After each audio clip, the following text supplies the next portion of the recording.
सिंध हुकूमत की जानिब से आम माफी के ऐलान को मशरूत करने के बाद कच्चे के डाकू हथियार डालने से इनकारी हो गए। हुकूमती ऐलान को 2 हफ्ते गुजरने के बावजूद अभी तक एक भी डाकू ने पुलिस के सामने सरेंडर नहीं किया। हुकाम के मुताबिक सरेंडर पॉलिसी आम माफी का ऐलान नहीं, इसलिए हथियार डालने और गिरफ्तारी देने वाले कत्ल समेत संगीन वारदातों में मुलविस डकैतों को भी अदालतों का सामना करना होगा। इस तरह हथियार डालने वाले डाकुओं को सरकारी नौकरी भी नहीं दी जाएगी और न ही इनकी इमलाक और माल और असबाब के तहफ़्फ़ुज़ की यकीन दहानी करवाई जाएगी। हुकूमती पॉलिसी वाज़ा होने के बाद कच्चे के डाकुओं ने सरेंडर करने से साफ इनकार कर दिया है। ताहम हुक्काम का दावा है कि सिंध के कच्चे के डाकुओं के मेन 15 ग्रुप्स के तकरीबन 252 डाकू हथियार डालने के लिए तैयार हैं। ताहम इस सिलसिले में अभी बाज़ रुकावटों का सामना है, जिन्हें जल्द ख़त्म करके तरीक़ेकार वज़े कर दिया जाएगा, जिसके बाद ये डाकू सरेंडर कर देंगे। ख्याल रहे सिंध के कच्चे के इलाके खुसूसन ज़िला घोटकी, कशमूर, सक्कर, शिकारपुर, खैरपुर और लाड़काना में डाकू राज ख़त्म करके अमनो अमान कायम करने की पॉलिसी मुतारिफ कराने के हवाले से गुज़िश्ता तकरीबन 1 वर्ष से गौर व फिक्र किया जा रहा था। इस सिलसिले में मुख्तदर हलकों को एतमाद में लेने के बाद सिंध काबीना ने 16 अक्टूबर को सरेंडर करने वाले डाकुओं को माफ़ी देने का ऐलान किया था।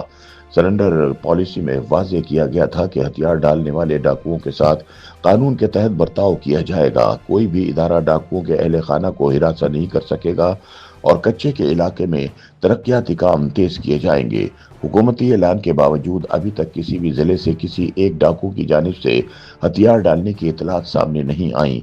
ताहम पुलिस ज़राए का दावा है कि हुकूमत सिंध ने डाकुओं के सरेंडर करने के हवाले से जो पॉलिसी मुतारफ कराई है, इसका मुतालबा मुख्तलिफ हलकों के जरिए खुद डाकू ही कर रहे हैं, क्योंकि बदअमनी बढ़ जाने के बाद आला सतह पर फैसला किया गया था कि अब बहुत कुछ हो चुका, अब कच्चे में मजीद डाकू राज बर्दाश्त नहीं किया जाएगा। इसलिए कच्चे के डाकुओं की आमाज गाहों के साथ साथ उनके गांव और देहात भी जलाए जाएंगे, जिसके बाद मुख्तलिफ कबाइल के बासर अफराद और सरदारों ने सिक्योरिटी इदारों की जिम्मेदारान को इस बात की यकीन दहानी कराई कि डाकू हथियार डालने के लिए तैयार हैं। पुलिस ज़राए का मजीद कहना है कि सिंध में कच्चे के डाकुओं के मेन 15 ग्रुप्स हैं। बाकी क्रिमिनल अफराद इन ग्रुप्स के मातहत मुजरिमाना सरगर्मियां अंजाम देते हैं और इन ग्रुप से ताल्लुक रखने वाले तकरीबन 252 डाकू हथियार डालने के लिए तैयार हैं, जिनमें से तकरीबन 130 का ताल्लुक लाड़काना डिवीजन और तकरीबन 122 डाकुओं का ताल्लुक सक्कर डिवीजन से है। डाकुओं की जानिब से हथियार डालने के तरीक़ेकार पर गौर हो रहा है। जैसे ही हथियार डालने का तरीक़ेकार वज़ा होगा, बड़ी तादाद में डाकू हथियार डाल देंगे।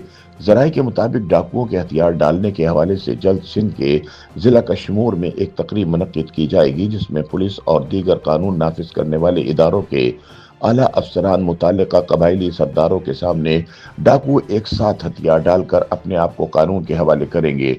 जबकि दूसरी जानिब ये तजवीज़ भी ज़ेरे गौर है कि सिंध में डाकुओं के सरेंडर करने के हवाले से ज़िले सतह पर यह पॉलिसी बनाई जाए कि डाकू मुताल्लिका ज़िला के SSPs के दफातर में पेश होकर अपने आप को कानून के हवाले करें।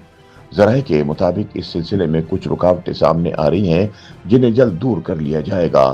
ताहम मुबस्सरीन के मुताबिक हकीकत यह है कि हुकूमती दावों के बरक्स सरेंडर पॉलिसी के खदोखाल सामने आने के बाद कच्चे के डाकू हथियार डालने में हिचकिचा रहे हैं। इस हवाले से इनकी जानिब से मुतालबा किया जा रहा है कि इनके पास इस वक्त भारी मालियत के असलहे के साथ साथ दीगर इमलाक और मालो असबाब भी मौजूद है। वो हुकूमत से अपनी इमलाक के तहफ़्फ़ुज़ का तकाजा कर रहे हैं। ताहम हुकूमत इस वक्त इन्हें इस हवाले से कोई भी यकीन दहानी करवाने से इनकारी है, जबकि बाज़ ज़राए ये भी दावा कर रहे हैं कि कत्ल गारत, अगवा बराए तवान और लूट मार करके ज़िंदगी बसर करने वाले बाज़ डाकुओं के ग्रुप्स हुकूमती सतह पर बड़े माशी फ़वाइद हासिल करने के ख्वाहिशमंद हैं, ताकि इनके ख़ानदान माशी तौर पर बेहतर ज़िंदगी बसर कर सकें। ताहम हुकाम ने ऐसा कोई भी मुतालबा तस्लीम करने से साफ इनकार कर दिया है, जिसके बाद कच्चे के डाकुओं के हथियार डालने का मामला खटाई में पड़ गया है। ताहम पुलिस हुकाम के मुताबिक कच्चे के डाकुओं की तीगानी और बडानी गैंग से ताल्लुक रखने वाले कई डाकू हथियार डालने के लिए तैयार हो गए हैं। ताहम ये देखना अभी बाकी है कि इन दोनों गैंग्स के बदनाम ज़माना डाकुओं के साथ दीगर गैंग से ताल्लुक रखने वाले डाकू हथियार डालने के लिए आमादा होते हैं या नहीं। YouTube पर गूगली न्यूज देखने के लिए youtube.com की सर्च बार में गूगली न्यूज टीवी टाइप करें। गूगली न्यूज के पेज पर सुर्ख रंग के सब्सक्रिप्शन वाले बटन पर क्लिक करना ना भूलिए। YouTube पेज पर अपलोड होने वाली वीडियोस से बाखबर रहने के लिए बेल आइकन पर क्लिक कीजिए। आपको हर नई वीडियो के बारे में नोटिफिकेशन मौसूल हो जाएगा।